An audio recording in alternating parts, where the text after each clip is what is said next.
الريحاني ما كانش مجرد ممثل كوميدي، ده كان شخص ذكي جدا وقدر يخترق الجماعات السريه اللي يوسف وهبي كان فاكر انه لوحده فيها، وقدر يفضح مخططاته. يوسف وهبي ابن الباشا كان بيتعامل مع الفن بتعالي وشايف ان مسرح الريحاني فن سوقي، لكن الريحاني بذكاء منه قدر يسحب البساط من تحت رجل يوسف وهبي ويخلي الجمهور يضحك على الاسلوب الجهور والميلودراما اللي كان بيقدمها يوسف وهبي. ودي النقطه اللي خلت يوسف وهبي يفكر انه يحاول يغير اسلوبه وينتقل للفن البسيط زي ما قلنا في الفيديو اللي فات. لما يوسف وهبي حاول يسيطر على السينما في فيلم اولاد الزوات، الريحاني رد عليه في فيلم ياقوت، وكانه بيقول له السينما مش ملك للي معاه فلوس، السينما للي معاه قلوب الناس. وهنا الريحاني كشف للناس السر، وهو ان يوسف وهبي كان بيعتمد على نفوذه في المحافل الماسونيه اللي كانت بتجمع نخبه البلد وقتها، زي محفل ايزيس ونجمه الشرق او كوكب الشرق الاسم التاني له، عشان يسيطر على قرارات الفن والمسارح. وقدر الريحاني بذكاء انه يخلي الناس تاخد بالها ان عظمه يوسف وهبي مش بس موهبه، دي كلها ترتيبات ودعم من الجماعات دي. الريحاني كسر الهبه دي لما خلى الجمهور يضحك على البرستيج الزايد بتاع يوسف وهبي وطلعه قدام الناس في صوره الممثل اللي بيصطنع العظمه، بينما الريحاني كان بيمثل الحقيقه المره بضحكه صافيه. الصراع ده خلى يوسف وهبي يحس ان الريحاني مش مجرد منافس، ده عدو كاشف كل اوراقه.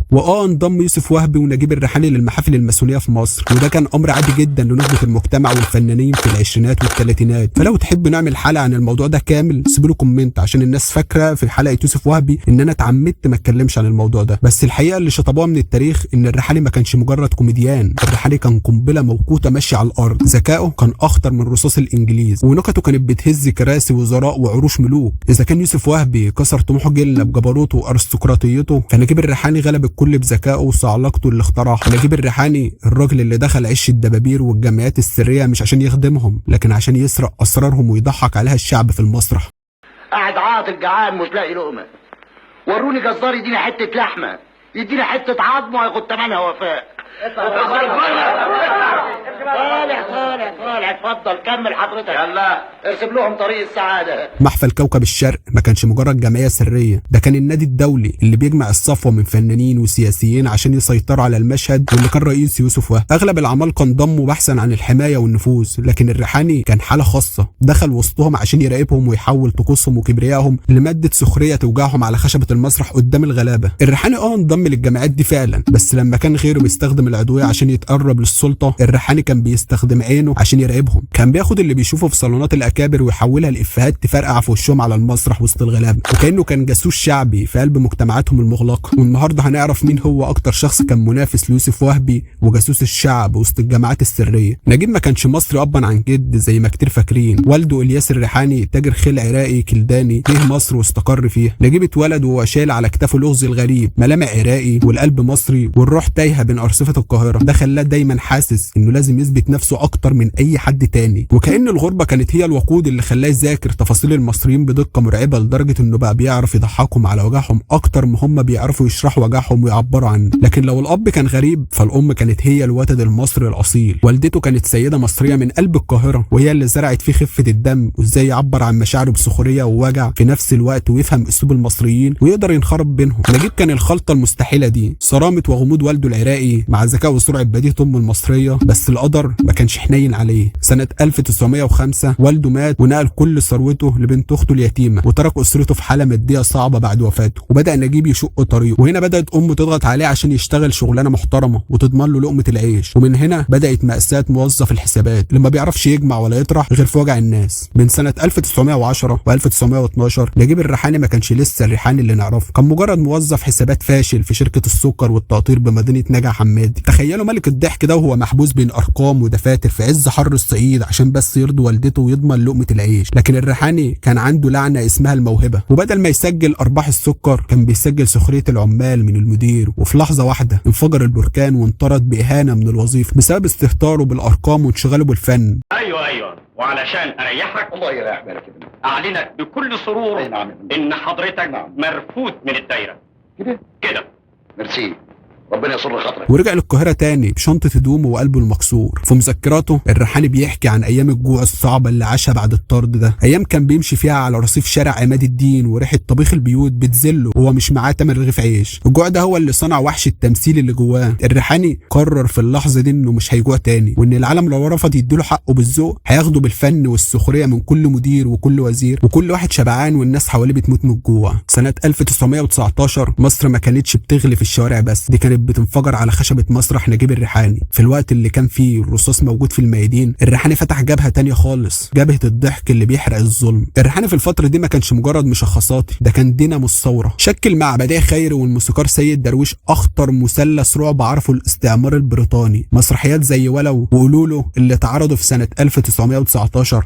هو تماشى مع الظروف، ولما لقى تيار وطني خلى كشكش بيه كمان يبان معدنه الأصيل ووطنيته، فينضم إلى التيار الوطني اللي بتبدأ بسفر كشكش بيه من القرية إلى القاهرة ومعاه مبلغ مالي وبساطة الريف. بمجرد وصوله بيقع العمدة في شباك عالم الليل، والبنات اللي بيطمعوا في ثروته بتدور قصتهم معاه على محاولات إغواءه وابتزازه ماليا. والريحاني بيصور لنا إزاي ممكن للمدينة بصخبها إنها تبلع الشخصيات الطيبة الساذجة، وبتنتهي بدرس صعب للعمدة لما بيكتشف زيف المظاهر في المدينة وضياع أمواله، فيقرر العودة لأصله وجذوره في القرية. ودي فكرة اتكررت في أعمال الريحاني لتعزيز فكرة الأصالة مقابل الزيف. ما كانوش مجرد روايات كوميدية وبيأدها في المسرح، دي كانت منشورات سياسيه متلحنه. لما كان الريحاني بيقف يغني ويقول قوم يا مصري، المسرح كان بيتحول لمظاهره حقيقيه. الانجليز كانوا واقفين عاجزين، هيقبضوا عليه بتهمه ايه؟ هيحبسوا فنان بيضحك الناس؟ بالرغم ان المقصود من المسرحيات دي الاحتلال البريطاني والطبقه الارستقراطيه اللي بيقلدوا الاجانب في عاداتهم ويهملوا هويتهم المصريه. الريحاني في مذكراته بيعترف ان المسرح بتاعه كان غرفه عمليات بيخبي فيه المنشورات تحت خشبه المسرح وجوه آلات الموسيقى. الريحاني اثبت للعالم ان المونولوج ممكن يكون اقوى من الرصاص، وان السخريه هي السلاح الوحيد اللي الاستعمار ما بيعرفش يواجهه. بعد ما الريحاني خلص معركته مع الانجليز، لقى نفسه في مواجهه مباشره مع القصر. في سنه 1935 الريحاني قدم مسرحيه زلزله مصر اسمها حكم كراكوش. الكل وقتها كان عارف ان كراكوش اللي الريحاني بيسخر منه على المسرح ما كانش مجرد شخصيه تاريخيه قديمه، ده كان اسقاط مرعب على فساد القصر والحاشيه اللي حوالين الملك. المسرحيه دي بتدور في عصور قديمه حول الحاكم كراكوش، وهو حاكم مستبد غريب الاطوار وظالم بالفطره. الريحاني بيجسد شخصيه مواطن غلبان بيقع في فخ قوانين كراكوش العجيبه. اشهر موقف في القصه ان كراكوش بيصدر احكام سرياليه، يعني مثلا لو واحد سرق ممكن يحكم بمجازات جاره، ولو واحد اشتكى من الجوع يحكم بسجنه عشان بيشوه منظر المدينه. والشخصيه اللي بيلعبها الريحاني بتحاول تسايس الحاكم وتكشف نفاق الحاشيه اللي حواليه، الوزراء المنتفعين اللي بيزينوا له الظلم وبيهتفوا بحكمته وهو جهل. الريحاني اختار شخصيه تاريخيه زي كراكوش عشان يهرب من الرقابه. لو الرقيب قال له انت بتشتم الملك، يقول له ابدا يا فندم، انا بحكي عن تاريخ مات وشبع موت من سنين.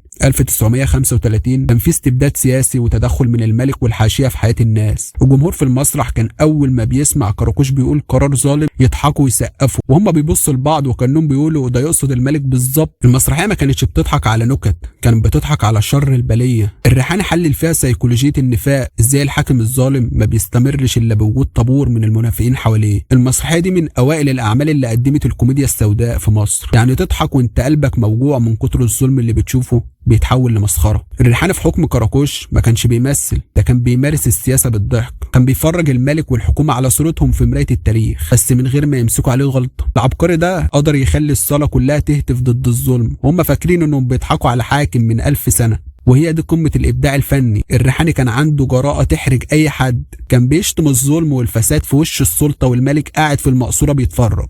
المفاجأة اللي ذكرها الريحاني في مذكراته إن السلطة رغم غضبها المكتوم منه كانت بتخاف تلمسه، لأن الريحاني ما كانش مجرد ممثل، ده كان حامي حمى الغلابة. القصر كان عارف إن المساس بالريحاني معناه ثورة في الشارع، لأن الناس كانت بتشوف فيه لسانها اللي مقطوع. الريحاني في الفترة دي أثبت إن الفنان الحقيقي هو اللي بيعرف يخلي السلطة تضحك على نفسها وهي مرعوبة منه، وإنه يقدر يحول خشبة المسرح لقاعة محكمة بيتحاكم فيها الفاسد قدام الشعب. النجاح ما بيعديش بالساهل، والريحاني اللي هرب من رصاص الإنجليز وتهديد القصر وقع في نفس الفخ اللي وقع فيه يوسف وهبي في بداياته. الريحاني عمل شخصية شيخ في واحدة من مسرحياته وحاول يستخدم فيها أسلوبه المعتاد في السخرية. الدنيا اتقلبت عليه وما قعدتش. الازهر والجمهور اعتبروا ان الريحاني مش بيسخر من شخص، ده بيستهزئ بالدين وبزي رجال الدين. الاتهامات بدات تحاصره من كل حته، ووصلت لمرحله المطالبه بمنع مسرحياته وحبسه بتهمه ازدراء الاديان. دي كانت اول مره الريحاني يحس فيها انه لوحده ضد الشعب اللي كان بيعتبر نفسه لسانه والشخص اللي بيعبر عنهم. في مذكراته الريحاني بيحكي الوجع اللي حس بيه وقتها، وازاي يتعلم من الدرس الصعب، ان السخريه سلاح ذو حدين، وان الشعوب ممكن تسامحك في السياسه لكن ما بتهزرش في الدين، وان الطموح ليه سقف زي ما قلنا في فيديو يوسف وهبي. لكن بكل ذكاء الريحاني ما تهدش، هو بس فهم ان المعركه الجايه لازم تكون اذكى، وقرر يغير جلده عشان يرجع اقوى. والغريب ان الواقعه دي كانت لعنه مشتركه بين الجبابره، فزي ما الريحاني اتكعبل في دور الشيخ، يوسف وهبي هو كمان كان هيدفن تاريخه حي لما فكر يجسد شخصيه النبي محمد صلى الله عليه وسلم. وكأن المنطقه دي كانت الخط الاحمر اللي حرق الكل، وعرفهم ان الجمهور اللي بيشيلكم على كتافه في السياسه ممكن يرميكم في النار لو قربتوا من الدين. الضحك اللي كان بيملى المسرح ما كانش كفايه انه يغطي الديون اللي بدات تنهش في حياه الريحاني. مرحله من حياته الفلوس اللي كانت بتدخل بالالاف كانت بتهرب منه زي الميه من الصوابع. الريحاني ما كانش رجل اعمال، كان فنان مجنون بيصرف كل مليم على الفن وعلى حياه البذخ اللي كانت بتداري وراها وحدته. لكن اللعنه ما كانتش في الفلوس بس، دي كانت في الصراعات الفكريه. الريحاني لقى نفسه متحاصر، هل يفضل يقدم كشك بيه اللي الناس بتحبه عشان يلم فلوس، ولا يقدم الفن الراقي اللي هو عاوزه حتى لو خسر الجمهور؟ الريحاني عانى من ازمات ماليه صعبه في اواخر العشرينات وبدايه الثلاثينات، لدرجه انه في مذكراته ذكر انه اضطر يراهن بعض ممتلكاته عشان يسدد ديون فرقته. الريحاني وصف الفتره دي بانها سجن الافكار اللي كان بيسال نفسه، هل انا مجرد اراجوز بيضحك الناس، ولا انا صاحب رساله؟ الصراع ده خلاه يدخل في نوبات اكتئاب، بدات الصراعات دي تنهش في طموحه لدرجه انه فكر في لحظه انه يعتزل الفن تماما ويهرب بعيد عن اضواء القاهره اللي بقت بتخنق روحه. الصراع ده كان حقيقي جدا بينه وبين شريكه عمره بديع خيري. الريحاني كان عاوز يطور المسرح لمرحله الكوميديا الاجتماعيه الراقيه، وكان خايف ان الجمهور يرفض ده ويفضل عاوز الضحك السطحي. دلوقتي هنفتح الصندوق الاسود لاكبر خناقه في تاريخ الفن المصري، صراع يوسف وهبي ونجيب الريحاني. المنافسه دي ما كانتش بس على مين بياخد ايرادات اكتر، دي كانت حرب وجود بين مدرستين. من ناحيه ابن الباشا اللي والده كان عبد الله باشا وهبي مفتش ري الفيوم، اللي كان شايف ان المسرح لازم يكون صارم وملتزم التزام عسكري، وعشان كده اسس مسرح رمسيس سنه 1923. يوسف وهبي كان بيسمي كوميديا الريحاني فن المهرجين، وكان بيحاول يفرض الميلودراما الحزينه على ذوق المصريين. ومن الناحيه الثانيه نجيب الريحاني اللي طالع من حواري القاهرة واللي وصف نفسه في مذكراته بالصعلوك. الريحاني رد على يوسف وهبي بجملة تاريخية: الناس عندها وجع كفاية في بيوتها، مش محتاجين يجوا المسرح عشان يعيطوا، هم محتاجين يضحكوا على وجعهم. وهنا الحرب انتقلت من خشبة المسرح للغرف المغلقة والمحافل السرية. يوسف وهبي وبحسب مذكراته الموثقة في كتاب عشت 1000 عام كان بيستخدم علاقاته مع الجماعات السرية وقصر الملك عشان يسيطر على الساحة. وفي المقابل الريحاني ما كانش مجرد خصم سهل. التاريخ بيأكد ان الاتنين انضموا للمحافل الماسونية اللي كانت منتشرة وقتها بين النخبة، وكان كل واحد فيهم بيحاول يستخدم نفوذه داخل المحفل ده عشان يكسر شوكة التاني ورا الستارة. المنافسة وصلت لدرجة ان الجنون لما يوسف وهبي عمل اول فيلم ناطق في تاريخ السينما المصرية، اولاد الزوات، سنة 1932. الريحاني ما استحملش السكوت وقرر يدخل عالم السينما هو كمان بفيلم ياقوت سنة 1934 عشان يثبت انه يقدر ينافس ابن الباشا في ملعبه الجديد. لكن خلونا متفقين ان الصراع ده هو اللي صنع عظمة الفن المصري. تخيلوا ان الحرب الباردة دي فضلت شغالة 26 سنة كاملة وما خلصتش غير في مشهد واحد، مشهد الصلح التاريخي في فيلم غزل البنات سنة 1949. سنة 1924 بدأت قصة حبه مع بديعة مصابني اللي ما كانتش مجرد جواز عادي، دي كانت اندماج عملاقين. الريحاني ذكر في مذكراته انه لما شاف بديعة لأول مرة في بيروت حس انها الست اللي هتقدر تهندم جنونه الفني وتعدل اندفاعه وتخليه يفكر اكتر. وبالفعل اتجوزوا في سبتمبر 1924 في كنيسة السرايا ببيروت. ومن هنا بدأت الرحلة اللي خلت الريحاني ملياردير فنيا وماديا. بديعة بذكائها التجاري الجبار كانت هي المحرك والمدير المالي، هي اللي أسست معاه فرقة الريحاني على أسس قوية، وهي اللي كانت بتظبط الميزانية والملابس والديكورات. الريحاني كان بيقول عنها انها كانت العقل المدبر اللي حوله من ممثل بيصرف فلوسه على الرصيف لصاحب اكبر مسرح في مصر. لكن عزيزي المشاهد، الحب ده كان شايل جواه بذور دمار مادي ونفسي. الصدام حصل لما طموح بديعة اصطدم بكبرياء الريحاني. بديعة كانت بتعشق السهر والفلوس والاستعراض وأسست كازينو بديعة اللي بقى منبع النجوم. لكن الريحاني كان شخص منطوي وبيدور على الفن والرسالة بس، مش انه يكون علاقات واعمال. في مذكراته بيحكي الريحاني بمرارة عن الخلافات المادية اللي بدأت تنهش فيهم. الانفصال اللي حصل في اواخر الثلاثينات ما كانش مجرد طلاق، ده كان زلزال مالي، لان الريحاني ما كانش بيعرف يدير قرش واحد من غيرها، وبدأت خزن الفلوس تفضى والديون بدأت تحاصره تاني. الاغرب من كده فضلوا متعلقين بين الحب والانفصال لحد وفاته. بديعة فضلت تقول لاخر يوم في عمرها: هو اللي صنعني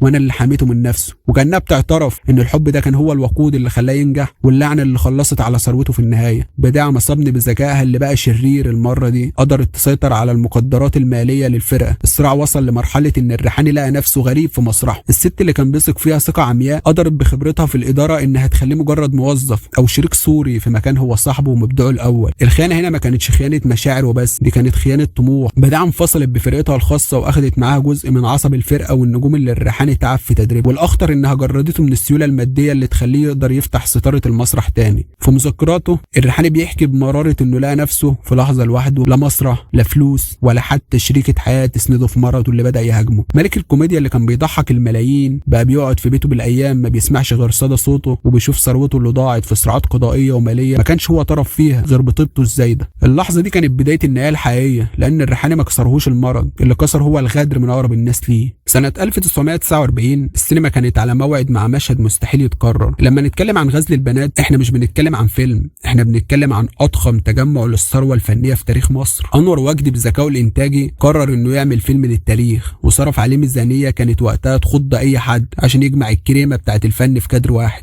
وحضرتك بتشتغل ايه؟ لا انا راجل على قد حالي، انا بتاع كتب، انا بتاع علم بس.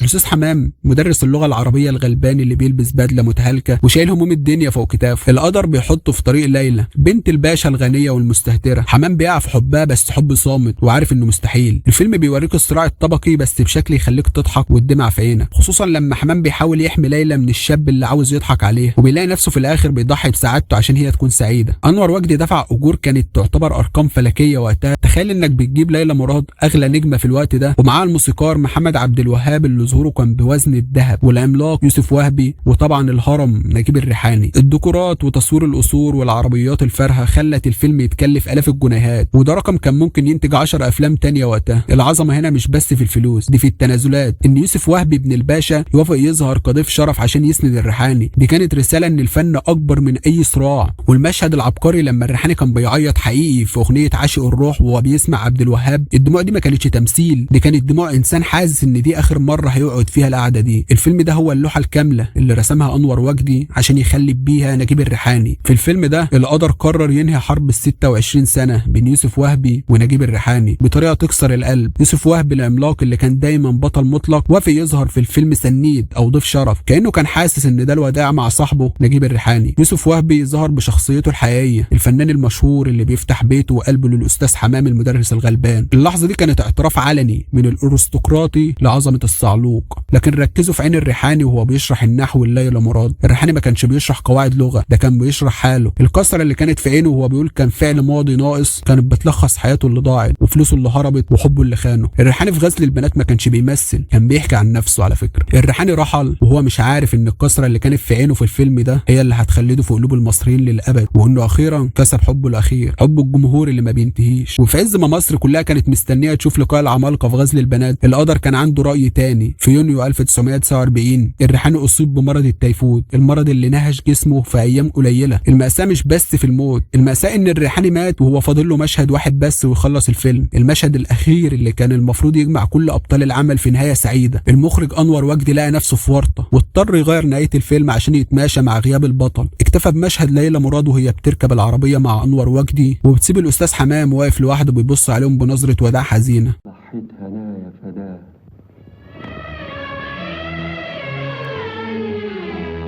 وحعيش على ذكراه. النظرة دي في الحقيقة كانت آخر حاجة صورها الريحاني، وكأنها كانت وداع للسينما وللحياة من البطل اللي رحل وساب الأستاذ حمام عايش في قلوبنا، لكن جسده فارقنا في 8 يونيو 1949. اللي يوجع القلب أكتر إن الريحاني قبل ما يموت بكام يوم كتب نعي لنفسه بأسلوب ساخر، وكأنه كان حاسس إن الرحلة دي بتخلص. كتب وقال: مات نجيب، مات الرجل الذي اشتكى منه الطوب والشجر، مات الذي لا يعجبه العجب ولا الصيام في رجب. الريحاني رحل والخبر وقع على مصر زي الصاعقة. القصر والازهر والصعاليق والبشوات الكل نزل يمشي في جنازته. ملك الكوميديا مات وهو فقير ماديا، لكنه سابه ورث من الضحك والوجع ما بينتهيش. مات قبل ما يسمع تصفيق الجمهور لفيلمه الاخير، وكأن القدر بيقول لنا ان الضحكه الحقيقيه دايما بتموت وهي في قمه عطائها. نجيب الريحاني ما كانش مجرد مشخصات، ده كان فيلسوف المهمشين. لو حللنا شخصيته نفسيا هنلاقي ان الريحاني عاش حياته كلها في صراع بين الوجه المستعار اللي بيضحك الناس وبين الروح المكسوره اللي شايله هموم الدنيا. الريحاني عانى من عقده الاغتراب، وكان دايما حاسس انه غريب وسط الطبقات الارستقراطيه اللي بيحاول يقلدها يوسف وهبي، وفي نفس الوقت هو ارقى بكتير من انه يكون مجرد مهرج. الصراع ده خلقه انسان وحيد رغم الاف المعجبين. علاقاته اللي مر بيها من فراق والده المبكر اللي حتى ورثه اتقسم على حد غيرهم، لهجره لوالدته في البدايه، لقصه حبه المعقده مع بديع مصابني، كانت كلها محاولات للبحث عن الامان اللي ملاهوش غير على خشبه المسرح. فلسفته في الحياه كانت بتقول ان الضحك هو القناع الوحيد اللي بيحمينا من قسوه الواقع. هو ما حبش الفلوس لانه كان عارف انها زايله، دليل انه مات ومديون ب 40 جنيه. هو حب الاثر. الريحاني كان بيشوف نفسه في كل استاذ حمام بيتهان وفي كل كشك بيه بيضحكوا عليه، كان بيعالج جروحه الشخصيه بالضحك على جروح المجتمع. نجيب الريحاني ما كانش ضاحك باكي بالصدفه، ده كان اختيار واعي. الانسان قرر يحول وجعه لبهجه لغيره. مات الريحاني وهو صفر في البنك لكنه مالك لقلوب ملايين، وعلمنا ان اغلى حاجه ممكن تملكها هي كلمه حق تطلع من قلب الوجع بضحكه صافيه. الكل كان فاكر ان نجيب الريحاني اللي ملا الدنيا ضحك وفن سايب وراه قصور وثروات، لكن الحقيقه كانت حزينه بزياده. مات وهو مديون اصلا للمستشفى اللي كانت بتعالجه في اخر ايامه. ثروته كلها تلاشت بين صراعات قانونيه وخيانات ماديه، وكرمه اللي ما كانش له حدود وصرفه على فنه لحد اخر قرش. الرحله اللي بدات بموظف مطرود من شركه السكر انتهت بصفر كبير في الحسابات البنكيه. الريحاني مات وهو ما يملكش غير بدله واحده وكلب وفي كان بيرافقه في وحدته. مات وهو فقير في الورق لكنه اغنى انسان في تاريخ الفن المصري، بحب الجمهور اللي فضل مخلص لاسمه لحد النهارده. وكانه بيقول لنا في مشهده الاخير ان الفلوس بتروح والقصور بتتهد، بس الضحكه الصافيه والكلمه الصادقه هي اللي بتعيش للابد. في النهايه رحل نجيب الريحاني وساب لنا سؤال ملوش اجابه: هل كان بيضحكنا عشان ينسى وجعه ولا كان بيبكي عشان يضحكنا؟ حكايته بتعلمنا ان السيره اطول من العمر، وان الضحكه الصافيه هي العمله الوحيده اللي ما بيتاثرش فيها الزمن. بس احنا كده وصلنا لاخر قصه نجيب الريحاني. لو انت وصلت لحد هنا في الفيديو ما تنساش تعمل لايك وشير وسبسكرايب، ولو تحب نعمل عن فنان تاني او قصه تانيه قول لي في الكومنتات على طول. السلام عليكم ورحمه الله وبركاته.